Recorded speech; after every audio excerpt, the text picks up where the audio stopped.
Welcome back to the podcast, our fourth episode. Today we're speaking with Rachel Nothuman and Marcus Nothuman. No relation. We're discussing new versus old, as in conversational chat, gamification, and experiential design versus the age-old textbook. The goal of today's conversation is to identify the benefits of graduating from traditional book study. Rachel and Marcus, thanks for being here today. Thank you for having us. It's a pleasure to be here. Okay, jumping right in. How can learning via conversation be more beneficial than traditional textbook-based learning? Let's start with you, Rachel. Conversational learning can be more engaging and interactive than textbook-based learning. It also allows for active participation and encourages students to ask questions and express their thoughts. Conversation-based learning often relates the subject matter to real-life experiences, making it more relatable and memorable. Engaging in conversation and debates can also help develop critical thinking and problem-solving skills. Conversational learning can also contribute to social and emotional development by providing opportunities for collaboration and communication.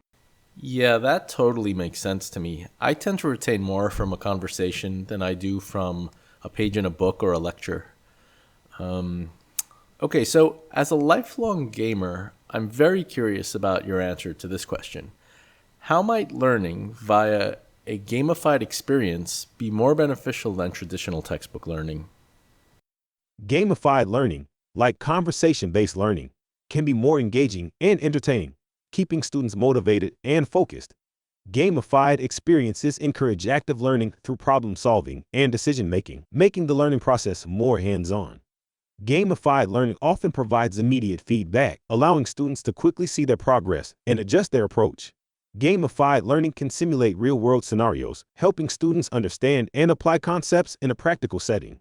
A game setting can increase motivation and competition, encouraging students to strive for success.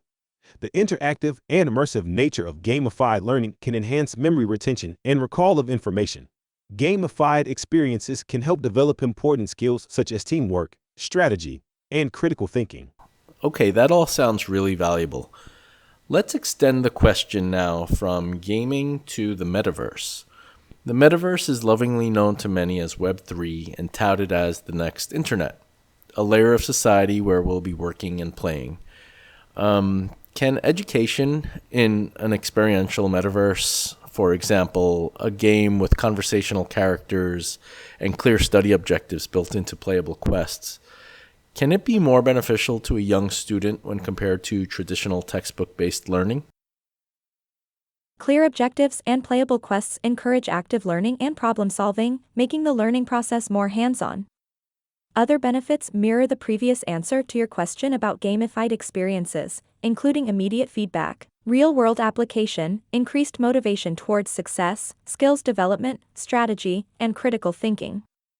I can't leave out social and emotional development unlocked with conversational characters and working with other players, as a contribution to social and emotional development by providing opportunities for collaboration and communication.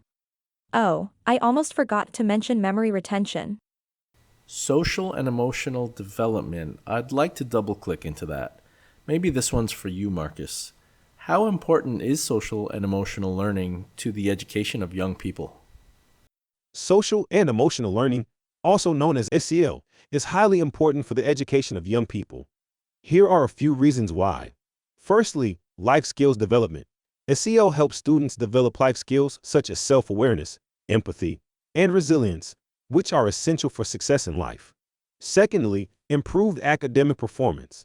Research has shown that students with strong SEL skills tend to perform better academically, have better attendance and behavior, and are more engaged in school. Third, mental health support. SEL can provide support for mental health and well-being by teaching coping mechanisms and promoting positive attitudes towards self and others. Fourth, better relationships. SEL can improve relationships by teaching effective communication and conflict resolution skills. Fifth, career readiness. Employers are seeking individuals with strong SEL skills, such as emotional intelligence and collaboration, in addition to technical skills. Finally, Sixth, community building. SEL can contribute to building a positive and inclusive school culture, promoting a sense of belonging and community among students. Overall, SEL plays a crucial role in the holistic development of young people and should be integrated into the education system. Indeed. I think SEL probably deserves its own episode, and it just might be the next one. So I think this is a good place to wrap. Thank you so much, Rachel and Marcus. I've learned a lot, and I hope our listeners have as well. So until next time, goodbye, everybody.